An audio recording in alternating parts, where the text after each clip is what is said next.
Alright, for my instructional video of a how-to for 10 to 15 minutes long, we are going to be figuring out how to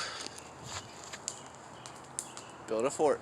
Now, I have it all started, just a super long basics, but I'm going to show you what's going on here. Ugh, about fell on my face. These sticks, why they're like that, why these are over here. And this fort is built out of a knife or a machete, rope, and anything I can find out in nature. You're gonna need sticks. A lot of them. You need them long, tall, short, fat, don't really matter. This ain't a dating site. Just kidding, it does matter. They have to be long and straight. We're on the road again, trying to find some sticks for us to build with. Nope. Forgot my knife. Now, you're gonna find a stick that you want. You're gonna get all these little boogers off of it.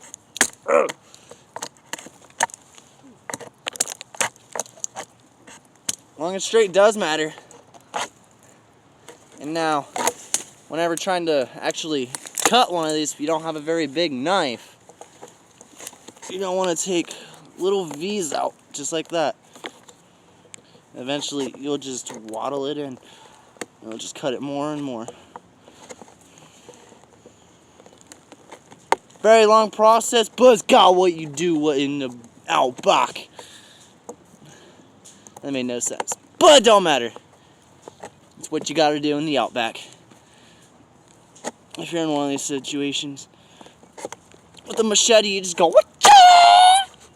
And, well, you can get it.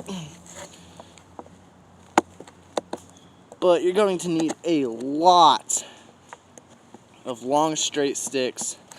Size don't matter a whole lot. You're gonna want your bigger sticks, like this way. You're gonna want them to be your supports. Your smaller sticks are gonna be your cross beams. Like if there's another one right here, it's gonna be the cross beam that goes across like that. If that makes any sense. I'll explain it later, you'll get it. Another thing is you can go at different angles, like over here. Start cutting in. It's less wood, so you'll take more material out. Super easy. It's just super time consuming. Once you get far enough, just kind of check, see if you can snap it off, which I'm actually getting pretty close here. Just keep working away.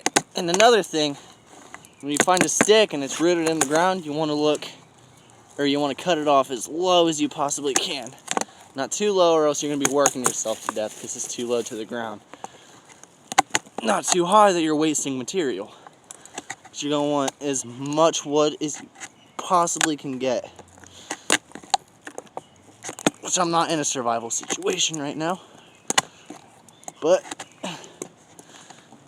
I love doing this kind of stuff.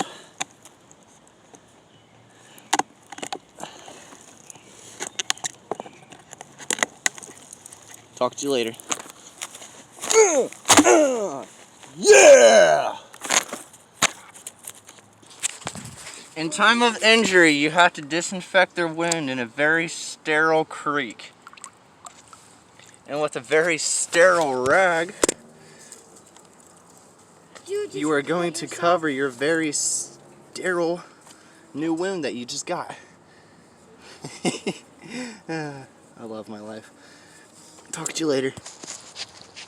After you get your sticks, you're going to need to find your supports. Normally you're going to want to find like 3 trees, 4 trees, maybe even like 2 trees, depending on what kind of house you're going to be making. This is just for what I'm doing here. This is more kind of like a gazebo type, because you're going to walk underneath this platform, and all of this right here is going to be the roof. But After you find your supports, which I found my 3 supports, one right here. I have 2 trees over here. I have this giant tree right here. Well, not giant, but it's big enough. And then these things right here. This is gonna be our next step. We're gonna, well, for what I'm doing here is gonna be my next step. I dug a hole about 2 feet in the ground, got extra dirt and water, and I filled it back up after sticking this in here, and it creates like a clay. I'll get right back at that and I'll show you exactly what I did. That's just my explanation quick. I'm doing this on a much smaller scale than what you would actually do, but I am just trying to show you what you would have to do because I only have so much daylight out here. I actually did all of that over a course of a couple different weekends, but what you're going to want to do is you're going to want to dig a hole like what I have right here. The deeper you go, the stronger it will be. Those ones that I actually dug up there are about a foot, foot and a half. This is only like 6 inches, which you're going to stick it in there and then get your support, which it would normally be one of these thicker logs or thicker sticks, or the one that's like in the center. You're going to take all that dirt, push it back in there, tack it down. Make sure it's straight.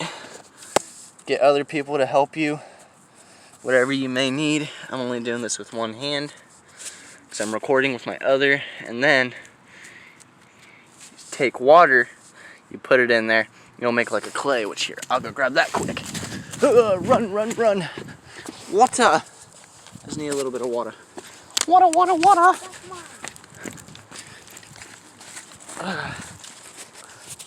Take it, you're gonna want to dump it in here until it like kind of does something like that. You're gonna pack it down in here. You're gonna throw more dirt right on top of it. What that's doing is it's making like a clay or kind of like a natural concrete. And you pack all this down, it's gonna get stronger than the dirt that's around it. So it's kind of like if you dug a hole in the ground for like a support, like if you're building a porch, you pour concrete in around a 4x4. That's kind of what it's doing right now, which it's not very compact in there at all because I'm just showing you what you would have to do. You get it in there, step on it, around it, which that's actually a really good idea. I did that with the other one. I like stomped on it just to get it to go. That's how you make a support. Actually, to be fair, even this one, for as much as I did, it is fairly strong. These I compacted a lot more, and I dug them a lot deeper. That's how you make your supports. Next is going to be these cross beams and how we get them attached, like right here. Alright, get your cross beam, you're going to get another cross beam. You're going to need a stick. You're going to measure it out, which I know you can't see this other side. You're going to measure it out, make sure it fits on both sides. You're going to have a partner hold one side. And then you're going to have another partner, hey. I need to wash my hands, I'll be right there. Well, I guess you would have another partner hold your phone, but not today. Well, you're not going to have a phone in a survival situation. But come on, AC. Oh, okay. Cecilia, hurry up. Okay. What you need? I literally just need you to hold this phone, like right here. Okay, I think it... Now, this is not going to be permanent, so I'm going to be using a really long rope. But you take it and you wrap it, you're going to make like an X figure. Kind of like that. After that, you're going to wrap it in between like this, and it'll tighten them all in the center.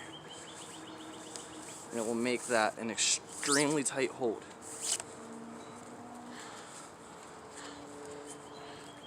Like right there. It's extremely tight. It's not going anywhere. But after that, you would tie it. But like I said, I'm not making this permanent. So I'm taking all this off. Thank you, volunteers. Now, after you get your cross beams, like right here, you're gonna have your center post. Well, I guess you don't have to, but you're gonna make everything at an incline. So, whenever it rains on top of it, it can run off somewhere. So it don't matter if it's just one giant slant. It doesn't matter if it's like a teepee shape where it all just runs off of it. But you're gonna want it to be angled so that the rain runs off of your hut. But before we even make any rain protection, we are going to need a structural base. So we're gonna need cross beams for like right here. Right about here. Don't need to be perfect. It doesn't really need to be measured, but make it look as good as possible. You're gonna be using the same tying method as you did with the cross beams as you are here. You're gonna do that X pattern, and then build off of that. So from right here, you're gonna put one right here, and it's gonna go from here to here, and it's gonna go around the whole thing. It's gonna create like a spider web formation. What that's doing is just adding more structure first off, and then second off, it's gonna give you a place to actually put your waterproof material like bark or tarp or plastic or whatever you may find out here. If you're in the jungle, giant leaves, I don't know. But we're not out in the jungle, so we don't have 10-foot long leaves. We just have bark from trees. That is what I'm going to be using. You'll see how, well, I guess in a little bit.